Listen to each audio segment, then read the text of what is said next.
What's up guys, it's Nelson here from Jolly Roger Airsoft, and today we're going to be taking a look at the CYMA 032A M14 Socom. My brother bought this gun over a year ago, and it's one of my favorites because of its surprising performance, solid build quality, and great durability.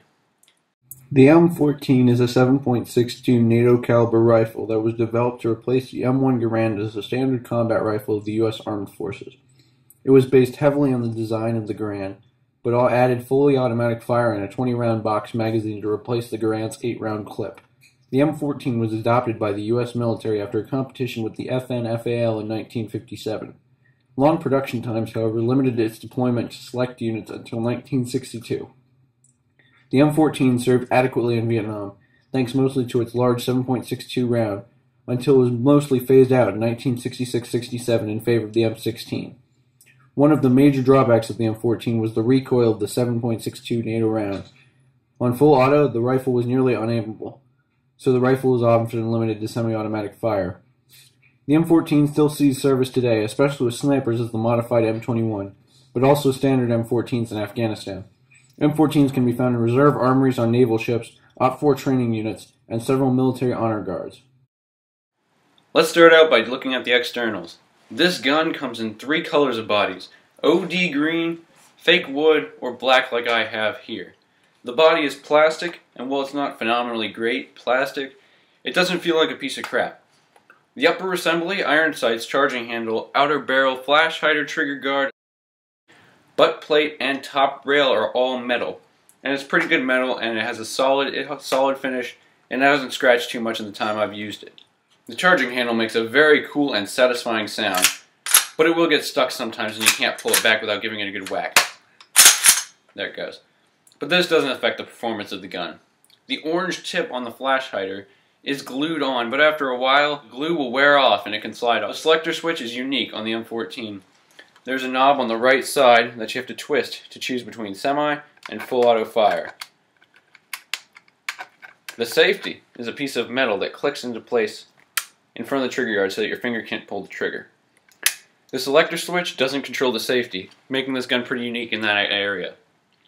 The magazine release on the M14 is an AK style thing, like this. Push this in and you will release the magazine.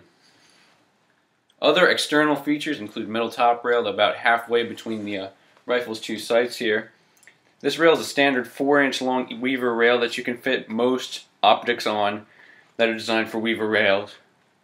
One problem with the rail though is that it's very far up on the gun, so that if you want to mount a scope, you have to mount it pretty far back, like here.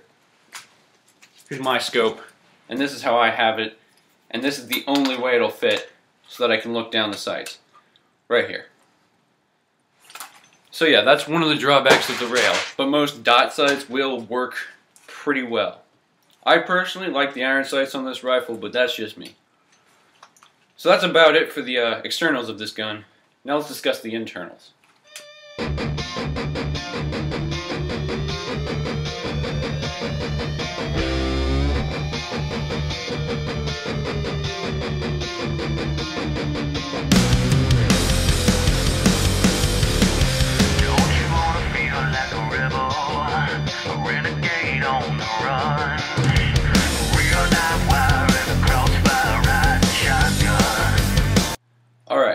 So this gun is a very durable gun. It hasn't really failed me internally. No major catastrophic failures. I do feel like the motor might need to be replaced, but whatever. It has lost a little rate of fire since it was first joined our fleet. It's not as simple of a takedown as an M4, and since this isn't my primary rifle, I'm not really qualified to teach you how to take it down. So I'll put up some links to some M14 disassembly videos that'll hopefully help. The CYMA is a pretty standard company, so most of the info should be pretty accurate.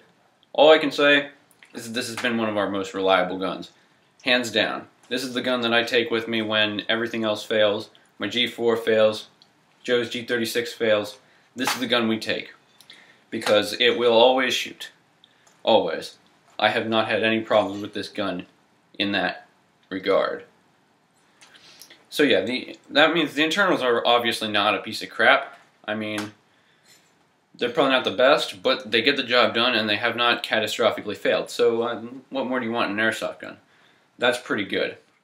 The gun comes with a CYMA 470 round high capacity magazine that feeds beautifully. It's all metal. It's a great magazine. Most M14 magazines are metal. I have also a D-Boys 470 round magazine, and that one feeds pretty well too. So there's no problems in the feeding of the magazines, but sometimes the magazines have been known to fall out. If you just tap it a little bit or you don't put it all the way in, it'll fall out and you could hit your foot, and it's really not fun. Or you could just lose it and that'd be a bummer.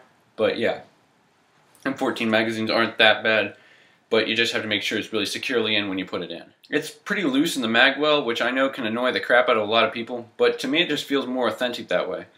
I don't know, I like it. Performance-wise, this gun puts out far more than its retail value suggests. It shoots around 330 FPS and is accurate out to over 100 feet. Check my CYMA Socom sniper video just to see it in action. It has a good rate of fire with a 9.6 nunchuck battery, and again, see the video. And it still has a respectable rate of fire with the stock 8.4 volt. A small type battery will fit in the battery compartment, which is a pain to get in. The easiest way to do it is just take off the whole butt plate assembly and then put it in and try to put the butt plate assembly back on. There's very little room in the stock, which is why when I use my 9.6 nunchuck, I duct tape it to the outside. It's just easier. That's really my biggest problem with the gun. It's a stupid battery compartment, but don't let that turn you off. It's a great gun once you get the battery. Talking about a deal with the devil. Nothing about selling your soul. Call it what you will if you start to feel out of control.